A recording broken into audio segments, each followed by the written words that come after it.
उनके घर परिवार की दास्तान को आप बयान करने लगे, नींद में भी रहेगा तो उसकी नींद खत्म हो जाएगी। सामने वाला झूठ बयानी भी करेगा तो वाह वाह करता रहा नजर आएगा। लेकिन जब बात आ जाएगी आमना के लाल की, जब आप बात आ जाएगी मदीने वाले सरकार की, जब बात आ जाएगी उस नबी आखिरुज़्ज़मा सल्लल्लाहु अलैहि वसल्लम की, जिनकी हम और आप शफाअत की उम्मीद लिए हुए हैं, तो आंख बंद होने लगेगी, नींद का गलबा होने लगेगा। अब बैठे बैठे जब झिंझला जाएगा तो वहीं से चिल्लाएगा, मौलाना साहब आपकी तकरीर नहीं खत्म हुई।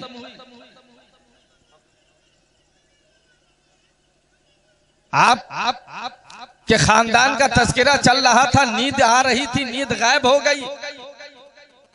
आमना के लाल की बात आई तो नींद आने लगी, बर्दाश्त नहीं हुआ, उलमा पे झिंझला के खड़े हो गए। मेरे भाइयों, ये कहीं ना कहीं हमारे और आपके अंदर ईमानी कमजोरी है। इसको परखने की जरूरत है, इसको समझने की जरूरत है। आप मदारिस में जाकर के इल्म नहीं हासिल किए,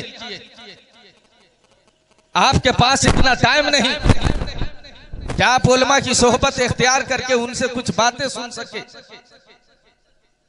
यह अहले सुन्नत वल जमात का बेहतरीन तरीका है, जिसे हम और आप जश्न ईद मिलादुन नबी सल्लल्लाहु अलैहि वसल्लम की शक्ल में उलमा के बयानात को सुनने का हमें और आपको मौका मिल जाता है। अगर ये महफिलें नहीं होती तो मैं कहता हूं कि लोग जिस तरीके से अभी गफलत की जिंदगी और गफलत का चादर ओढ़े हुए हैं, उन्हें यह भी नहीं पता होता कि हम किसकी उम्मत में हैं और किसका कलमा पढ़ने वाले हैं। यह है मामला। हमारी बात बुरी न लगे, हम और आप अपने बच्चों को तालीम तो दिलाते हैं, पढ़ाते हैं, लेकिन कभी गौर किए हैं कि पढ़ने के बाद वो बच्चा किसका बनेगा? वो बच्चा पढ़ने के बाद कल किसका बनेगा?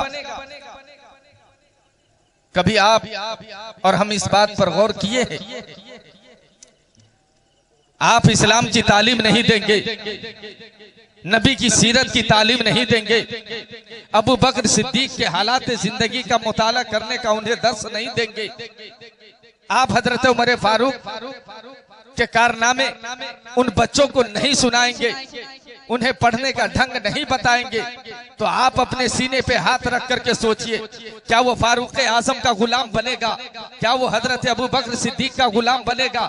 क्या वो नबी आखिरुज़्ज़मा सल्लल्लाहु अलैहि वसल्लम का वफादार बनेगा? हरगिज नहीं, उसने जाना ही नहीं।